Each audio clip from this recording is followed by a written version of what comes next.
Chapter 28. Woe to the crown of pride, to the drunkards of Ephraim, whose glorious beauty is a fading flower, which are on the head of the fat valleys of them that are overcome with wine.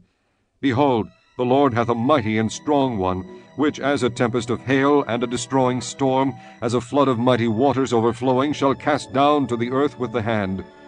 The crown of pride, the drunkards of Ephraim, shall be trodden under feet, and the glorious beauty which is on the head of the fat valley shall be a fading flower, and as the hasty fruit before the summer, which when he that looketh upon it seeth, while it is yet in his hand he eateth it up. In that day shall the Lord of hosts be for a crown of glory, and for a diadem of beauty unto the residue of his people, and for a spirit of judgment to him that sitteth in judgment, and for strength to them that turn the battle to the gate. But they also have erred through wine, and through strong drink are out of the way. The priest and the prophet have erred through strong drink. They are swallowed up of wine, they are out of the way through strong drink. They err in vision, they stumble in judgment. For all tables are full of vomit and filthiness, so that there is no place clean. Whom shall he teach knowledge? And whom shall he make to understand doctrine? Them that are weaned from the milk and drawn from the breasts? For precept must be upon precept, precept upon precept, line upon line, line upon line, here a little, and there a little.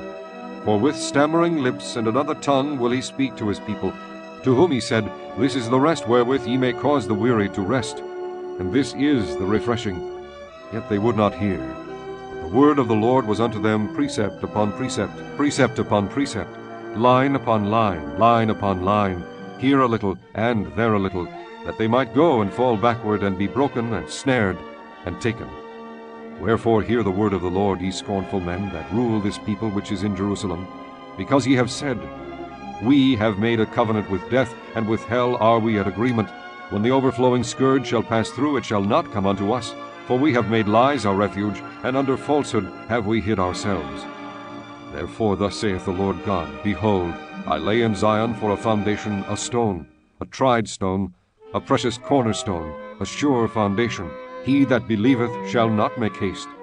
Judgment also will I lay to the line, and righteousness to the plummet.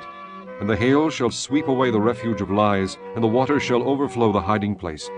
And your covenant with death shall be disannulled, and your agreement with hell shall not stand. When the overflowing scourge shall pass through, then ye shall be trodden down by it. From the time that it goeth forth it shall take you, for morning by morning shall it pass over, by day and by night, and it shall be a vexation only to understand the report. For the bed is shorter than that a man can stretch himself on it, and the covering narrower than that he can wrap himself in it.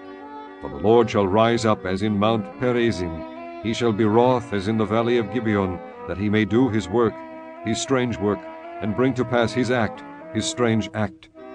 Now therefore be ye not mockers, lest your bands be made strong. For I have heard from the Lord God of hosts a consumption, even determined upon the whole earth.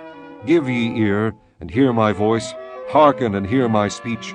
Doth the plowman plow all day to sow? Doth he open and break the clods of his ground? When he hath made plain the face thereof, doth he not cast abroad the fitches, and scatter the cumin, and cast in the principal wheat, and the appointed barley, and the rye in their place? For his God doth instruct him to discretion, and doth teach him. For the fitches are not threshed with a threshing instrument, neither is a cartwheel turned about upon the cumin, but the fitches are beaten out with a staff, and the cumin with a rod. Bread corn is bruised, because he will not ever be threshing it, nor break it with the wheel of his cart, nor bruise it with his horsemen. This also cometh forth from the Lord of hosts, which is wonderful in counsel, and excellent in working.